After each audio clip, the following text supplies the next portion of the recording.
안녕하세요. 구글 클라우드 커스터머 엔지니어로 일하고 있는 오충현입니다. 쿠버네티스의 미래 세션에 참석해 주셔서 감사합니다. 쿠버네티스는 2014년 6월에 오픈소스 공개 이후에 현재까지 지속적인 발전과 성공에 있었습니다. 이번 시간에는 쿠버네티스가 향후 나아가는 방향에 대해서 간단하게 살펴보도록 하겠습니다. 세션 중간에는 카카오 모빌리티 김잠재님을 모셔서 쿠버네티스 활용 사례에 대해서도 얘기 나눠볼 예정입니다. 먼저 새로운 것들을 알아보기 전에 오늘날 쿠버네티스가 애플리케이션 운영 환경으로 널리 사용되기까지 어떻게 발전해 왔는지 살펴보도록 하겠습니다. 쿠버네티스는 크게 3개 단계로 발전해 왔다고 볼 수가 있습니다. 첫 번째 단계는 2014년 6월부터 2018년 3월까지 4년입니다. 이 시기에 쿠버네티스는 상당히 급성장하는 시기였고, 모든 구성료가 사용하는 핵심 기능들, 디플로이먼트, 스테이트풀 셋 이런 것들을 정의하고 견고하게 만드는 과정이었습니다. 이들 핵심 워크로드는 1.9 버전에서 GA 버전이 되었고, 얼마 후에 CNCF 클라우드 네이티브 컴퓨팅 재단의 인정을 받아서 2018년 3월에 CNCF를 졸업하는 첫 번째 프로젝트가 되었습니다. 여기까지가 이제 첫 번째 단계이고, 이후의 모든 것들이 이 기반 위에서 구축되게 됩니다. 두 번째 단계는 2018년 4월부터 2019년 9월인데요. 이 기간에는 쿠버네티스의 일관된 확장을 위한 커스텀 리소스 정의가 CNCF를 졸업하게 됩니다. 커스텀 리소스는 자체 애플리케이션을 쿠버네티스 리소스와 같은 방식으로 관리할 수 있는 전체 큰 생태계를 만들어 줬습니다. 쿠버네티스에서 디플로이먼트로 이들을 관리하는 대신에 이제는 데이터베이스 또는 게임 서버와 같은 애플리케이션들을 쿠버네티스 기본 리소스처럼 관리하실 수가 있습니다. 이는 클라우드 네이티브 환경에 아주 큰 영향을 줬으며 CNCF의 한 100개 이상의 프로젝트들이 이러한 커스텀 리소스를 사용해서 개발되어지고 있습니다. 마지막 세 번째 단계는 2019년 말부터 2020년 8월까지인데요. 이 시기에는 쿠버네티스 프로젝트의 어떤 사고방식에 약간 변화가 있었습니다. 그래서 지원 가능성과 안정성을 추구하는 방향으로 전환하게 됩니다. 개발 중인 모든 기능들이 가시성을 가지고, 그리고 확장 가능하며, 그리고 롤백할 수 있고, 그리고 운영의 주요 기능들이 가지고 있는지 확인하는 정책과 프로세스들이 마련되었습니다. 또한 1.19 버전부터는 기존에 9개월이던 어떤 지원 기간을 1년으로 늘려서 지원을 하고 있습니다. 그래서 전반적인 이 발전 내용들을 요약해 보면은 견고한 기반 플랫폼을 만들었고, 쉽게 확장할 수 있도록 만들었으며, 더 강력한 지원 정책에 전념을 하고 있습니다. 이제 향후에 쿠버네티스가 어떻게 발전해 나아갈지에 대해서 살펴보도록 하겠습니다. 첫 번째는 멀티 클러스터입니다. 그러면 왜 멀티 클러스터를 고려를 해야 될까요? 쿠버네티스 자체 단일 클러스터만 가지고도 탄력적이고 확장 가능한 시스템을 구축하는 데 많은 도움을 주고 있습니다. 그런데 한 개의 커다란 어떤 클러스터만 가지고는 고객들의 요구사항들을 만족시킬 수 없는 경우들이 종종 있습니다.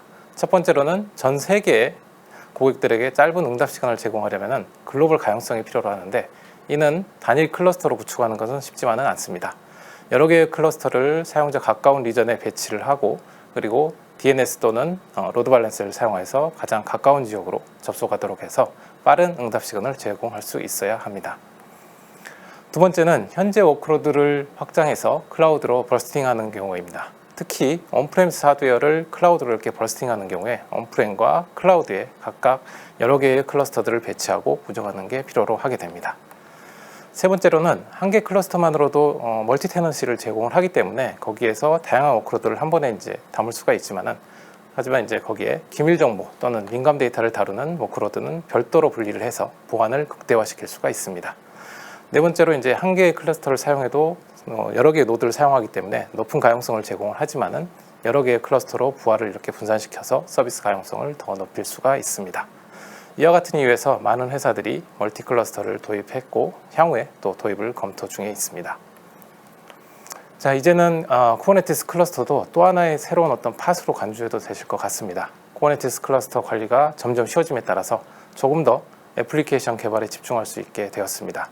클러스터 내에서 기존의 디플로이먼트가 파드를 관리하고 확장하고 축소하고 수명 주기를 관리했던 것처럼 클러스터 관리도 이와 같이 쉽게 할 수 있어야 합니다. 그런데 아직 이 멀티 클러스터 관리는 그렇게 쉽지만은 않은 것 같습니다.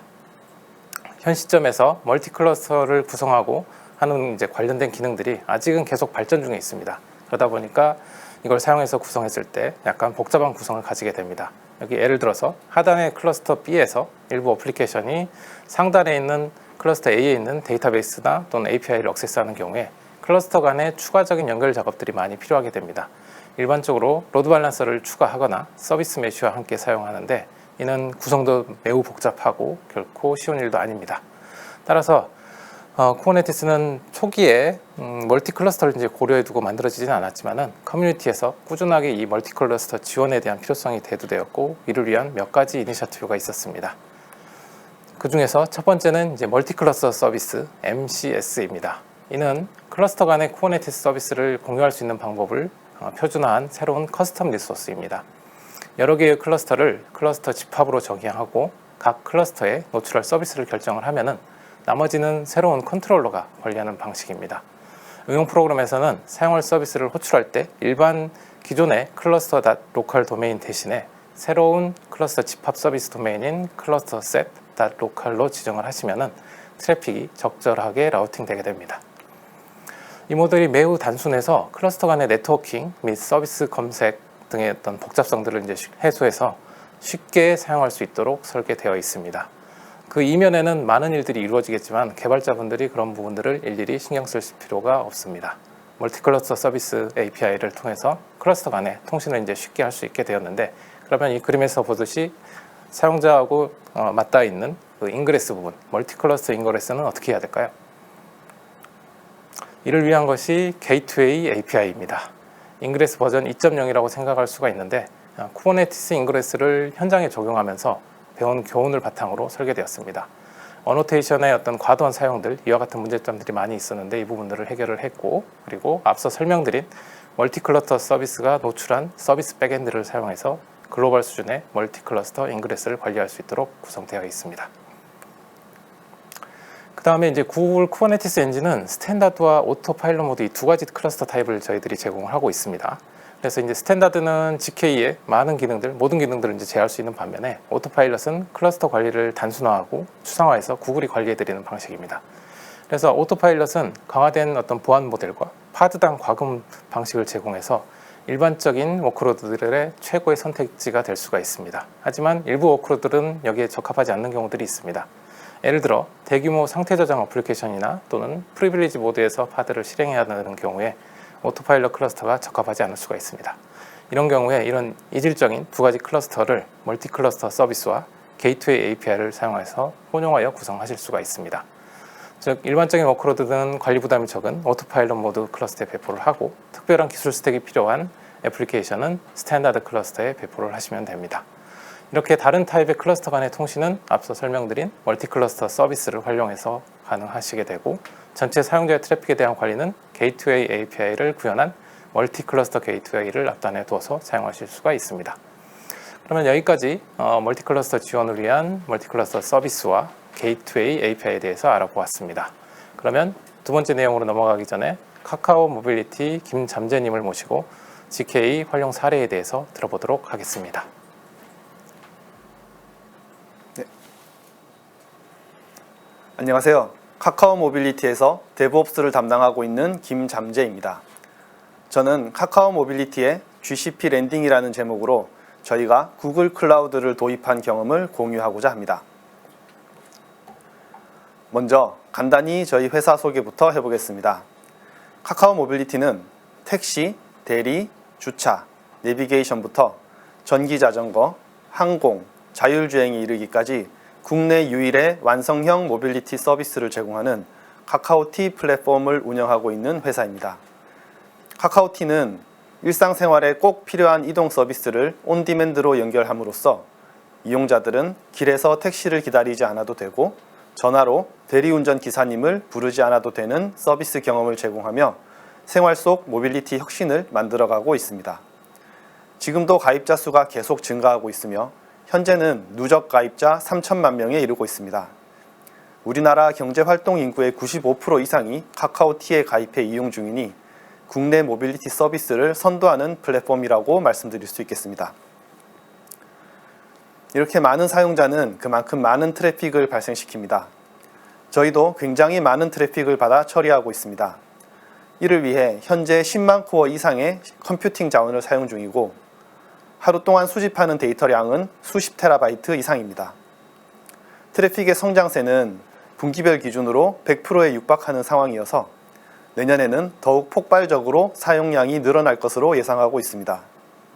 아시다시피 트래픽이 들어오는 패턴은 피크 타임에 몰려서 버스트 트래픽이 발생하는 것이 일반적입니다. 높은 트래픽은 비즈니스 성장을 대변해 주기도 하지만 동시에 장애의 원인이 될 수도 있기 때문에 우리가 극복해야 할 숙제이기도 합니다.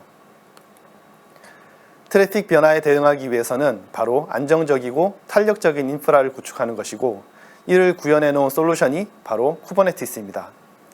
저희는 모든 서비스를 쿠버네티스에서 제공하고 있습니다. 따라서 상당히 안정적이며 갑자기 예상치 못한 규모의 트래픽이 들어와도 충분히 감당해내고 있습니다. 그럼에도 불구하고 장애는 발생합니다. 이건 저희 서비스만 겪는 일은 아닙니다.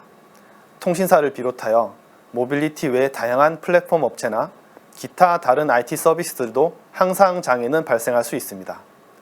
중요한 것은 장애가 발생했을 때 각 서비스별 이용자들이 느끼는 불편함은 그 서비스마다 다를 수 있습니다. 특히 저희가 제공하는 모빌리티 서비스는 온디맨드 성격이 강합니다.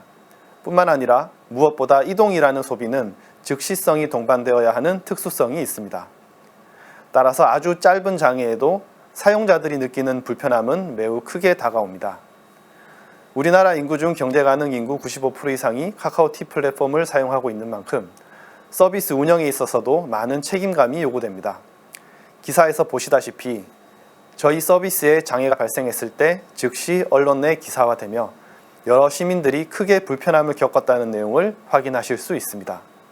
그만큼 장애에 민감한 서비스이며 많은 사용자들이 이용하고 있는 만큼 무거운 책임감을 느끼면서 저희 데브옵스 팀도 일을 하고 있습니다.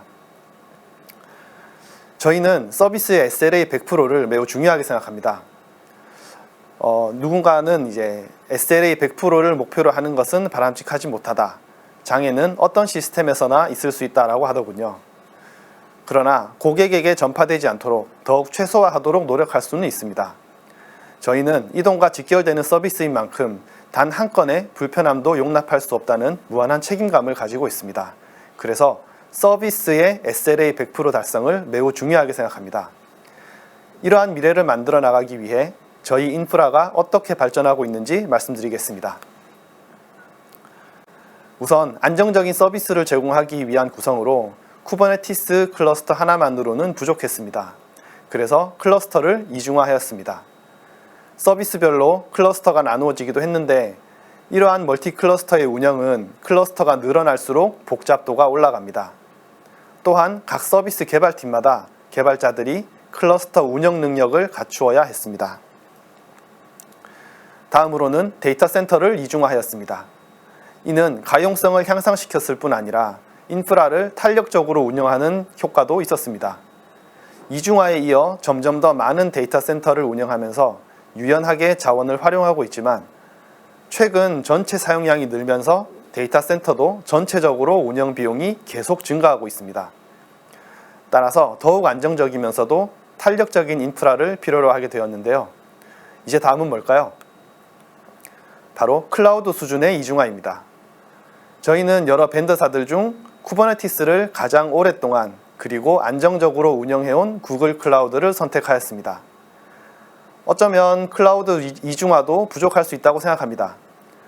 저희는 여기에서 머물지 않고 3중화, N중화까지 구축하여 끊김없는 이동 서비스를 구축하기 위해 계속 노력할 것입니다. 그 시작점에서 구글 클라우드와 함께 이중화 구성을 진행하였으며 이로써 저희 서비스의 가용성은 100%에 더욱 가까워지게 되었습니다. 저희 서비스는 이미 쿠버네티스에서 동작하는 서비스들이기 때문에 구글 클라우드의 쿠버네티스 서비스인 GKE에서 빠르게 이중화 작업을 진행할 수 있었습니다. 또한 GKE를 사용하면서 사용성, 효율성, 성능 면에서 그 차별성을 경험할 수 있었는데요. 지금부터 하나씩 소개해 드리겠습니다. 맨 처음 느낀 점은 사용성입니다. 쿠버네티스 클러스터를 만들고 관리하는 등 사용하기 쉬웠습니다. 대부분 쿠버네티스를 운영하시는 분들마다 렌즈, K9S, 쿠버네티스 대시보드 또는 기타 다양한 툴들을 많이들 사용하실 텐데요. GKE는 그냥 GKE UI만으로 충분히 그 기능을 수행할 수 있었습니다. 이 부분은 사람마다 차이가 있겠지만 필요한 화면은 모두 있고 직관적이라는 점에서 사용성이 좋다고 느낄 수 있었습니다. 다음은 효율성입니다. 특히 워커 노드에 사용되는 그 VM 타입이 4코어, 16코어 타입 등으로 정해져 있지 않고 필요한 사이즈만큼 코어, 메모리를 할당한 커스텀 VM을 정의할 수 있었습니다. 저희는 커스텀 노드에 할당될 파드들의 사이즈를 계획해서 불필요한 리소스를 줄일 수 있었습니다. 마지막으로 성능입니다. VM 이미지의 선택사항 중 구글에서 제공하는 컨테이너 전용 이미지가 있습니다. 오직 컨테이너를 위한 이미지여서 그런지 프로비저닝 속도가 매우 빨랐습니다. 저희가 테스트했을 땐 노드 요청을 한 순간부터 10초에서 30초 사이에 모든 노드가 레디 상태가 되었습니다. 이는 순간적으로 이동 요청이 몰리는 서비스 특성상 컨테이너의 웜업 타임을 줄이는 것이 중요한데 이러한 버스트 트래픽에 대응하는 데에도 매우 중요한 요소였습니다. 또 하나 성능 부분에서 인상 깊었던 부분이 있었습니다. 바로 네트워크 엔드포인트 그룹이라는 기능입니다. 네트워크 엔드포인트 그룹은 로드 밸런서에서 파드 IP를 직접 가리키는 기능입니다. 이 기능은 외부에서 들어오는 인그레스 패킷이 노드의 IP 테이블즈 단계를 스킵하기 때문에 네트워크 홉 수를 줄이는 효과가 있으며 노드가 아닌 파드 기준으로 로드 밸런싱하여 모든 파드의 부하를 균등하게 배분하는 효과도 있었습니다. 이렇게 GKE에서 사용하는 로드 밸런서 성능을 향상시켜주는 기능이었습니다. 이렇게 GKE는 장점이 많은데요. 그 와중에 어려움을 겪은 사례도 있었습니다. 저희는 구글 클라우드와 기존의 데이터 센터를 같이 운영하는 하이브리드 클라우드 형태로 운영 중입니다.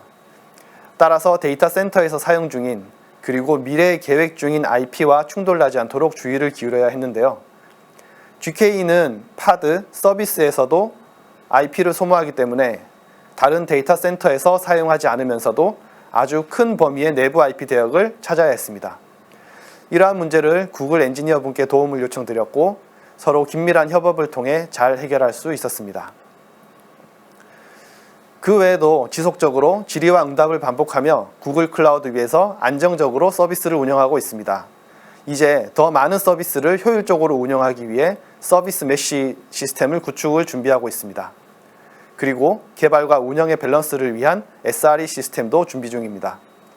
그 외에도 서비스의 SLA 100%를 위해 계속 노력하고 발전해 나가겠습니다.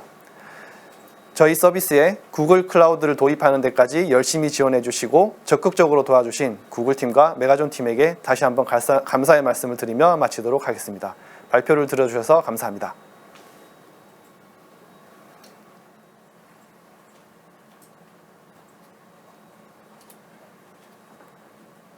네, 감사합니다. 소중한 경험 공유해 주셔서 다시 한번 감사드립니다. 그러면 다시 돌아와서 쿠버네티스가 애플리케이션 영역에서는 많이 지금 도입되고 사용이 되어지고 있는데 AI, ML 및 배치 영역의 도입이 조금 느린 것은 사실입니다. 이 부분을 개선하기 위한 몇 가지를 살펴보도록 하겠습니다. 먼저 AI, ML 학습이나 배치 작업을 쿠버네티스에서 실행 시에 몇 가지 어려운 점들이 좀 있습니다. 무엇보다도 쿠버네티스 스케줄러는 빈 패킹 방식의 알고리즘을 사용을 하는데 이거는 이제 단일 노드에 가능한 많은 양의 워크로드를 이제 채우려고 합니다.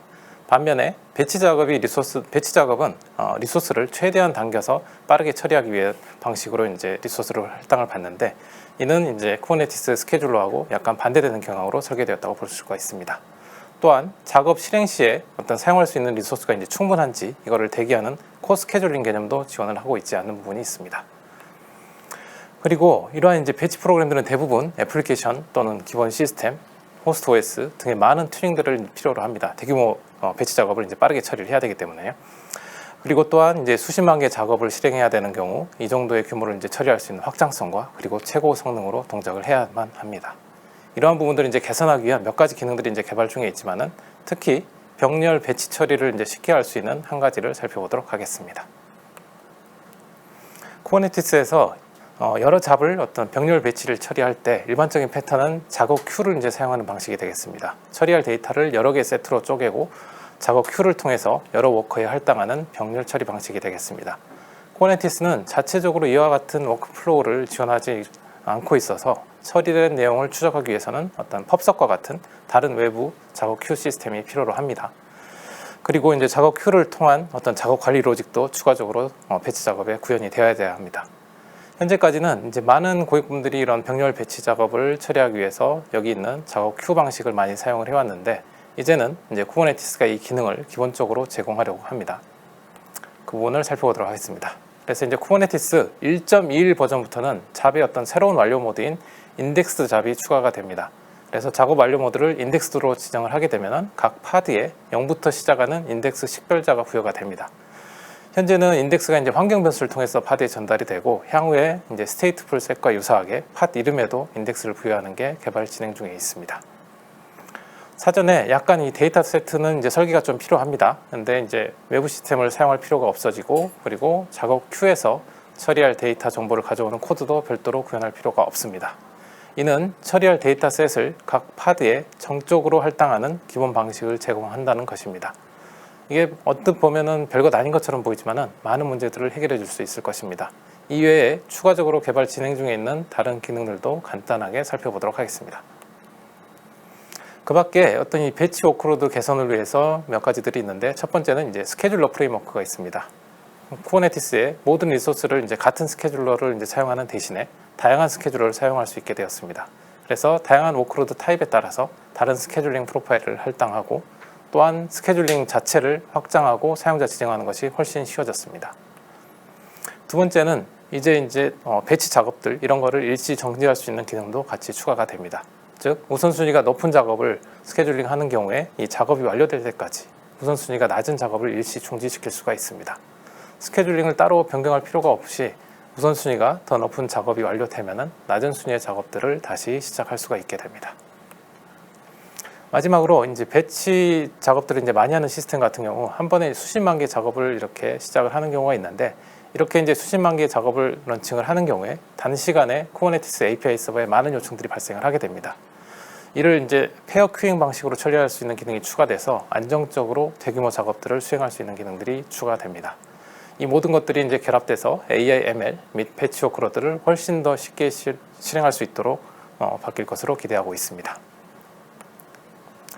그래서 이제 전체적으로 요약을 드리면, 쿠버네티스는 상당히 강력한 기반 플랫폼을 제공하고 있습니다. 오늘날 여러분들이 널리 사용하고 있는 핵심 기능과 디자인 패턴들을 구축하는데 4년을 쏟아부었습니다. 그리고 쿠버네티스는 이제 확장 가능한 상태로 이제 구성이 되어 있으며, 이 바탕으로 거대한 에코시스템이 이제 만들어져 있습니다. 그리고 쿠버네티스는 점점 더 성숙해지고 있습니다. 프로덕션 환경에서 안정적으로 사용할 수 있도록 개선을 하고 있으며, 향후 모든 릴리즈들은 기본 1년의 지원 기간을 보장하고 있습니다. 이제는 좀 쉬워진 것 같습니까? 아직 여전히 조금 어려운 부분들은 남아 있습니다. 하지만 이제 너무 걱정하지 않으셔도 될 것 같습니다. 더 쉽게 사용할 수 있도록 많이들 노력을 하고 있고, 많은 사람들이 쿠버네티스에서 원하는 기능이 없어서 워크어라운드를 구현하고, 이로 인한 복잡한 시스템을 초래했던 부분들이 많이 줄여가고 있습니다. 이러한 새로운 기능들은 보시면은 앞에 이제 설명드린 것처럼 약간 사소해 보일 수도 있습니다. 하지만은 모든 사람들의 워크플로우를 개선하는데 도움이 될 것이라 확신을 합니다. 아직까지 쿠버네티스는 그렇게 많이 쉽지는 않습니다. 하지만 멀지 않은 미래에 거기에 도달할 수 있을 것입니다.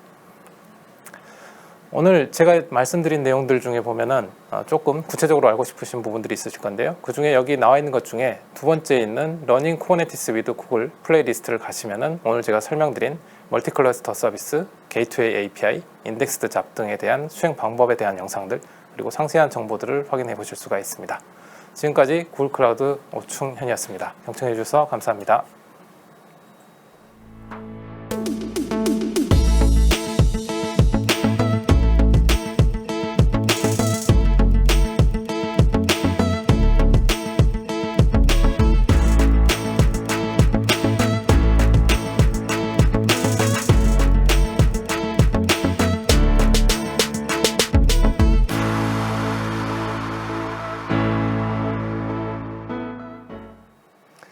여러분 세션 들으시느라 수고 많으셨습니다. 오픈 클라우드 트랙의 5번째 세션 오충현님의 쿠버네티스의 미래 잘 들으셨나요?